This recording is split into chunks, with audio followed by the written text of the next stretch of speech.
এই আইটেমের ভিডিও অনেক দিন থেকে দেখছিলাম, ভাবলাম একদিন অবশ্যই বানাবো।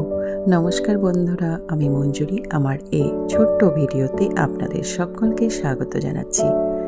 নেপালি এই আইটেমটি খেতে যে এত দুর্দান্ত হয় সেটা আমি দেখেই বুঝতে পেরেছিলাম, তো একদিন বানিয়ে নিলাম।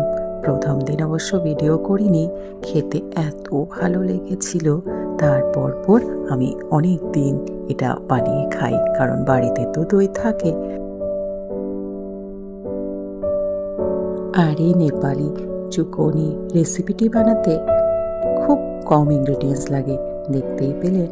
প্রথমে দইটা খুব ভালো করে ফেটিয়ে নিয়েছি, তারপরে ওখানে জিরের গুঁড়ো, ধনের গুঁড়ো, আর আমি দিয়েছি চাট মশলা, লঙ্কার গুঁড়ো।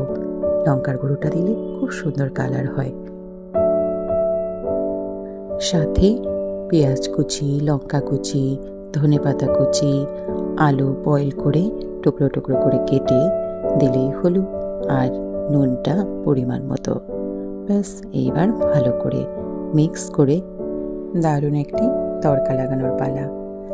তড়কা লাগানোর জন্য সর্ষের তেল দিয়েছি, গোটা সর্ষে, হলুদ গুঁড়ো, জিরের গুঁড়ো, আর কসুরি মেথি, আর একটু লাল লঙ্কার গুঁড়ো। ব্যাস, এবার মিক্স করে খাওয়ার পালা। দারুণ দারুণ একটি রেসিপি, অবশ্যই ট্রাই করে দেখবেন।